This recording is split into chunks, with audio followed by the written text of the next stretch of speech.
You're ruining the vibe, Haley. Honestly, just look at yourself. Jacqueline's voice sliced through the humid Charleston air, sharper than the sweet tea she pretended to sip. She was leaning against the granite island in my kitchen. The kitchen I had restored with my own hands, looking at me like I was a stain on the floorboards. My brother Antonio stood beside her, swirling a glass of bourbon he hadn't paid for. He wouldn't meet my eyes. He was too busy admiring the reflection of his tuxedo in the window, rehearsing the role of the lord of the manor he so desperately wanted to play. We need to talk about the living arrangements, Jacqueline continued, her voice dripping with fake sympathy. Before the wedding, Antonio and I need space. We need to start our life together without baggage. Baggage. That's what she called the person who paid the mortgage. The person who kept the roof from leaking and the lights on. I looked at Antonio. He finally turned to me, his face flushed with a mix of arrogance and fear. He knew what he was about to say was a line he couldn't uncross. You're jealous, Haley, he spat out, the words rehearsed. You're jealous because Mom left the house to me. Because I'm the one getting married and building a future and you're just here. He took a step closer, puffing out his chest. So here's the deal. The greatest wedding gift you could give us is disappearing from our lives forever. We want you out. By Saturday. I didn't scream. I didn't cry. I didn't even blink. The old Haley, the one who kept the peace, would have begged. She would have tried to explain the logic, the finances, the sheer insanity of evicting the only person with a job. But that Haley died the moment those words left his mouth. Understood, I said. My voice was calm. Terrifyingly calm. I turned and walked out of the kitchen, leaving them standing in the silence of their own victory. Drop a comment and let me know where you're listening from and what time it is for you right now. I'd love to know who's part of our community. I closed the door to my bedroom and turned the lock. The click was soft, barely a whisper in the old house, but it felt like a gunshot. Down the hall I could hear them laughing. The clinking of glasses. The heavy, confident footsteps of a man who thought he had just won a war without firing a shot. They probably imagined I was in here crying, throwing clothes into a suitcase, mourning the loss of the only home I had ever known. They were wrong. I wasn't mourning. I was calculating. I sat at my desk and opened my laptop.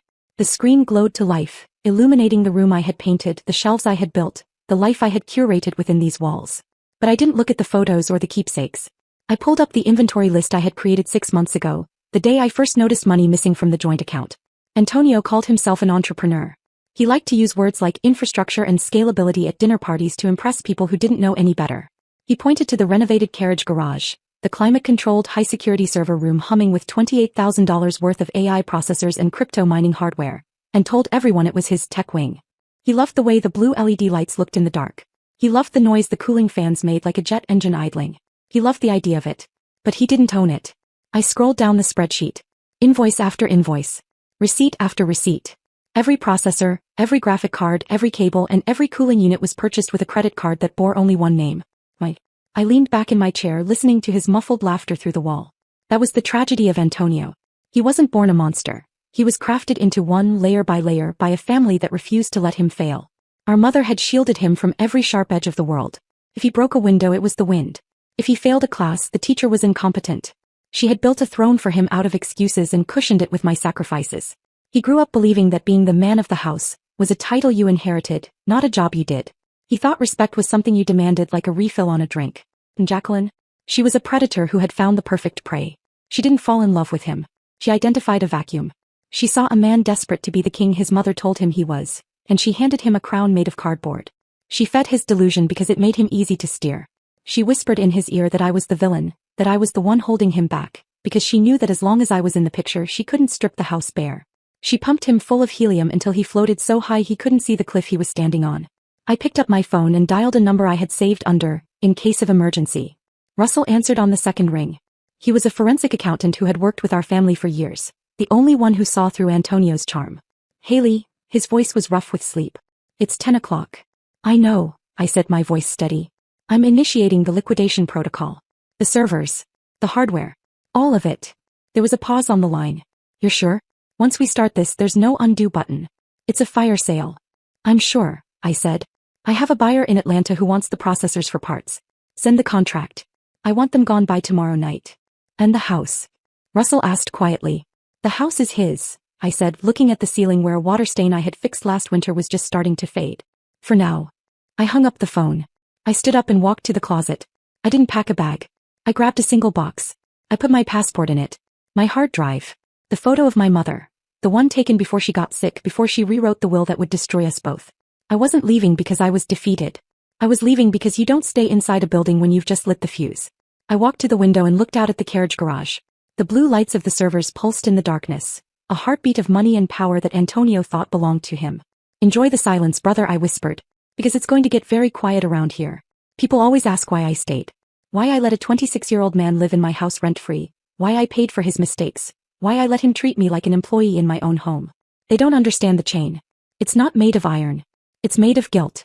It's made of the last words a dying woman whispers to you in a hospital room that smells like antiseptic and fear. Take care of your brother, Haley. He needs you. He's not strong like you."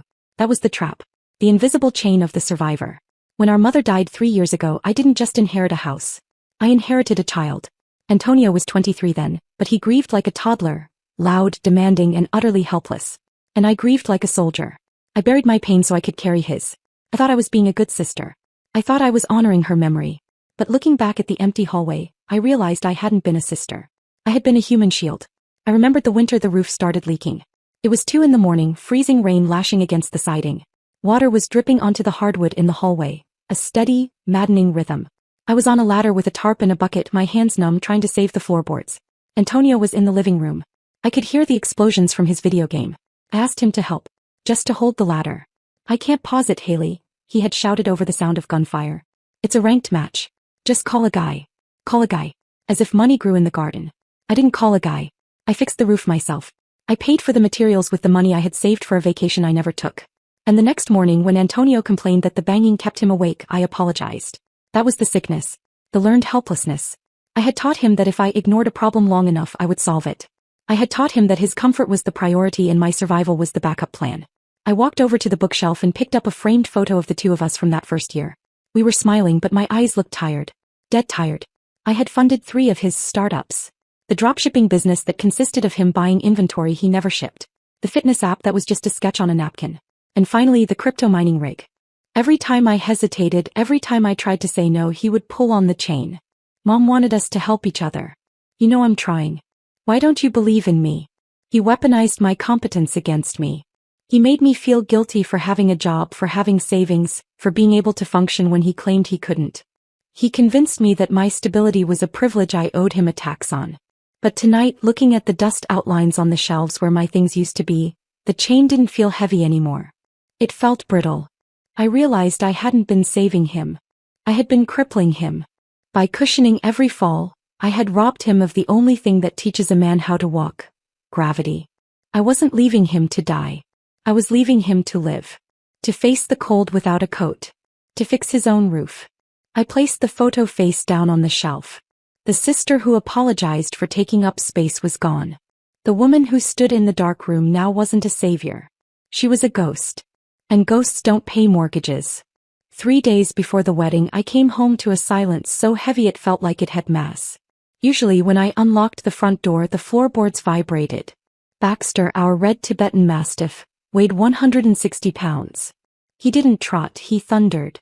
He was the lion of the house, the last living heartbeat of the family we used to be. Tonight the hallway was still. The water bowl in the foyer was bone dry. The massive orthopedic bed in the corner was gone. I walked into the living room. Antonio was sitting on the sofa, scrolling through his phone, a half-eaten pizza box on the coffee table. He looked up, his expression a mix of defiance and boredom. "Where is he?" I asked. My voice was low. "Relax," Antonio said, not putting his phone down. "I handled it. We needed liquidity for the venue deposit.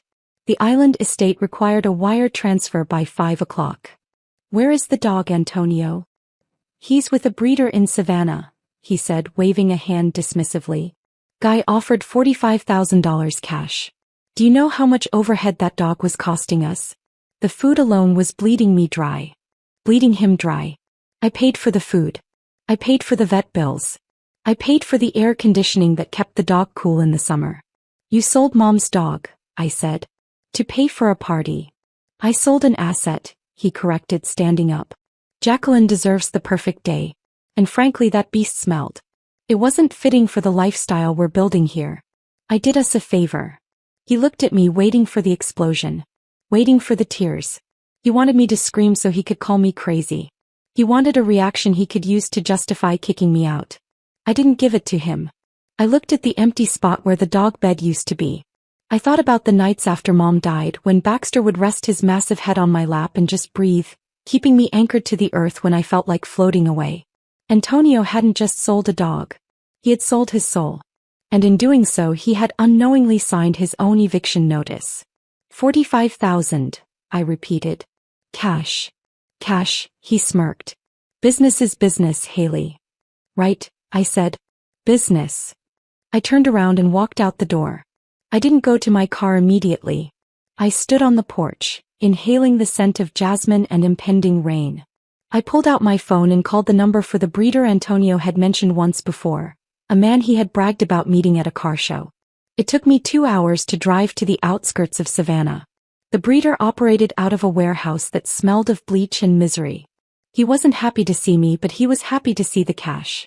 I didn't use the money from my savings. I used the cash from the liquidation of the server room. The money Antonio thought was his future was now buying back his past mistakes. I had to pay $50,000 to get him back, a $5,000 stupidity tax on my brother's greed.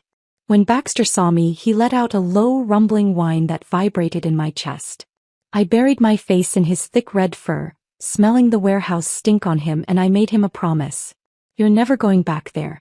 I drove him to a private kennel run by a friend, a place with acres of grass and no brothers looking for a quick payday. I paid for a month in advance. Driving back to Charleston, the road stretched out in front of me like a dark ribbon. I wasn't sad anymore. The grief had burned off, leaving something harder underneath. Antonio thought he had cleared the board. He thought getting rid of the dog was the final move to secure his dominion over the house. He didn't know that by selling Baxter he had triggered the one clause in our mother's will that he had never bothered to read. He thought he was the king of the castle. He didn't realize he was just a tenant who had just violated his lease. I pulled into the driveway. The lights were off. He was probably sleeping, dreaming of his island wedding and his wealthy future. Sleep tight, Antonio. Because the wake-up call is going to be brutal. The office of Russell and Associates smelled of mahogany and old money. It was the kind of place where fortunes were protected and legacies were enforced. I sat across from Russell, a man who had known my mother since before I was born. He didn't look like a lawyer today. He looked like an executioner. You were right about Jacqueline, I said, sliding a tablet across the desk. I tracked her IP address from the investment portal, she showed Antonio. It's a mirror site. The layout is cloned from a legitimate exchange, but the back-end routes directly to an offshore wallet in the Caymans. It's a classic Ponzi structure. Russell glanced at the screen, his expression unreadable. $450,000, he murmured. That's what Antonio leveraged against the house? That's what the hard money lender gave him, I corrected. Cash. Delivered yesterday. He handed it straight to Jacqueline. So he's broke, Russell said. He's worse than broke, I said. He's a victim of a federal crime. But that's not why I'm here. Russell nodded. He reached into his drawer and pulled out a thick document bound in blue paper. The last will and testament of Elena Vance. Your mother was a kind woman, Haley, Russell said, opening the document. But she wasn't blind. She loved Antonio, but she knew his nature. She knew that if she gave him power without guardrails, he would drive off a cliff. He turned the document to face me, pointing to a paragraph on page 12. This is what we call dead hand control, Russell explained. It's a concept in property law. Most people bequeath assets in fee simple absolute. Meaning you own it, you can sell it, you can burn it down. Your mother didn't do that. I read the text. The legalese was dense, but the meaning was razor sharp. To my son Antonio, I bequeath the carriage house estate in fee simple determinable. Fee simple determinable, Russell said. He owned the house only as long as a condition was met. Not a request, an automatic rule written into the deed. He tapped the page. That condition was the continued care of the Tibetan Mastiff, Baxter. The instant that condition was violated, the property reverted to the remainder man. Me, I said. You, Russell confirmed. No judge. No eviction. It happens by law. He pulled up 2 timestamps. Baxter's microchip was scanned at 4:15 p.m. yesterday. Official transfer of custody. The mortgage Antonio signed was notarized at 5:30. I understood immediately. He sold the dog at 4:15, which means he lost the house at 4:15. When he signed the mortgage, he no longer owned the collateral. Correct, Russell said. That's mortgage fraud. A felony. The lender will call the loan, and the cash is already gone. He closed the file. Your mother didn't leave a will. She left a trap. Greed was the trigger. The wedding reception was already underway when we arrived. White tents, string lights, champagne, and stolen money. Antonio stood glowing at the head table, Jacqueline beside him, queenly and smug. I stepped into the tent with Russell, 2 federal agents, and a sheriff. I brought your gift, I said. Every guest found an envelope under their plate. Inside, the dog's bill of sale at 4:15. The mortgage at 5:30. And one line of text. At 4:15 p.m. the groom sold the house. At 5:30 p.m. he pledged what he no longer owned. Understanding rippled through the room. Antonio went gray. Agents cuffed him. Mortgage fraud. Wire fraud. Conspiracy. Jacqueline tried to slip away. She didn't make it far. Her scheme had already caught up with her. Antonio begged me to fix it. You don't own the house anymore, I said quietly. You traded it for greed. I left him there. Later, at the empty carriage house, Baxter hopped out of the car and claimed the yard like it had always been his. The house was silent, clean, finished. I realized then, leaving wasn't punishment. It was the only way to end the cycle. I drove away without looking back. The road ahead was mine,